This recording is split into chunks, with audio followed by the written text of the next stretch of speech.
وہاں پہ جا کے سجدے کر رہے ہیں اور اس ذات سے مدد طلب کر رہے ہیں, نام لے کے پکارا جا رہا ہے کہ ہمیں عطا کر دے, یہ شرک کے زمرے میں نہیں آتا؟ اور پھر کیا اس پہ کیا اسلامی تعلیمات میں کیا ہے؟ وسیلے سے دعا کرنا شرعاً جائز ہے, اس میں کوئی قباحت نہیں ہے, لیکن یہ نیت کر لینا کہ اگر میں وسیلے سے نہیں مانگوں گا تو قبول نہیں ہوگی, یہاں پہ مسئلہ خراب ہے, یہاں پہ یقین کا مسئلہ.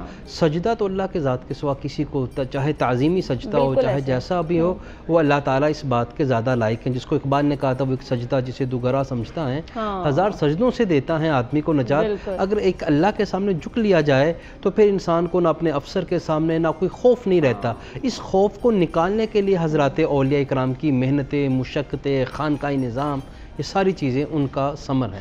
یہ تعظیم اور ایک مرتبہ رسپیکٹ ایک اپنی جگہ ہے, لیکن جو واحد اللہ تعالیٰ نے چیز بتائی ہے نا کہ مانگنا صرف میری ذات سے ہے, وہ صرف محض اس کی ذات کے ہونا چاہیے. ناظرین یہاں پہ آپ کو انٹروڈکشن کرواتے ہیں, ہمیں ٹرانسمیشن کے دوران جوائن کیے فیاض ملک صاحب نے, سینئر صحافی ہیں, اور کرائم سے جڑی بہت ساری خبریں جو کہ ہم بھی اکثر آپ کو دے رہے ہوتے ہیں وہ فیاض ملک صاحب بھی ہمیں بتا رہے ہوتے ہیں.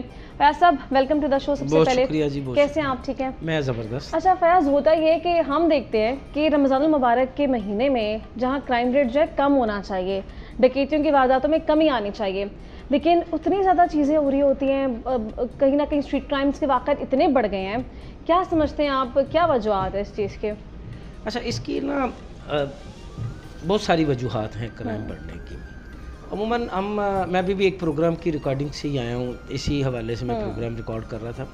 تو عموماً جب ہم کسی آفیسر سے بات کرتے ہیں تو وہ ہمیں پہلے تو ایک وہ یہ لاجک دیتا ہے بے روزگاری ہے, غربت ہے. میں سمجھتا ہوں کہ یہ ایک بڑی نا فضول قسم کی لاجک ہے بے روزگاری. اس کا مطلب میں بے روزگار ہوں تو میں لوگوں کو لوٹنا شروع کر دوں, یا میری غربت ہے تو میں چھینا چھپٹی شروع کر دوں. یہ غلط ہے. بیسیکلی ہم لوگوں کا نا توکل جو ہے وہ ختم ہو چکا ہے, نفسا نفسی کا دور ہے. میں آپ کو کھاتے ہوئے نہیں دیکھ سکتا.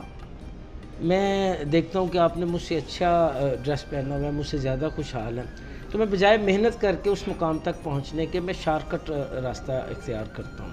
ہمارا دین جو ہے وہ بھی ہمیں اس چیز سے سختی سے منع کرتا ہے, مگر ہم لوگ جیسے میں نے آغاز میں کہا کہ ہم نا نفسا نفسی کا شکار ہو گئے ہیں. ہم کہتے ہیں کہ بس رمضان میں بھی یہی ہوتا ہے.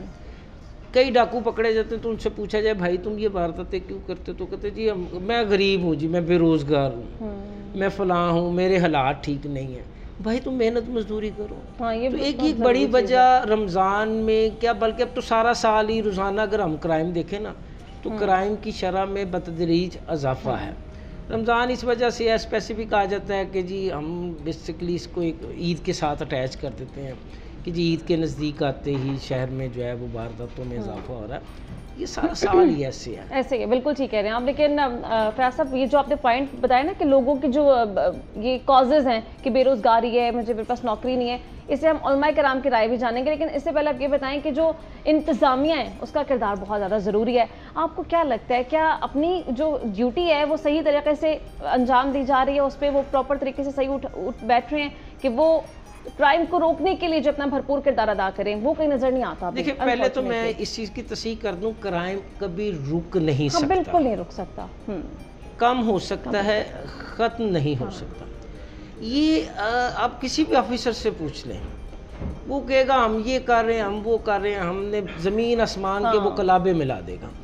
کرائم کو روکنا کسی کے بس کی بات نہیں ہے.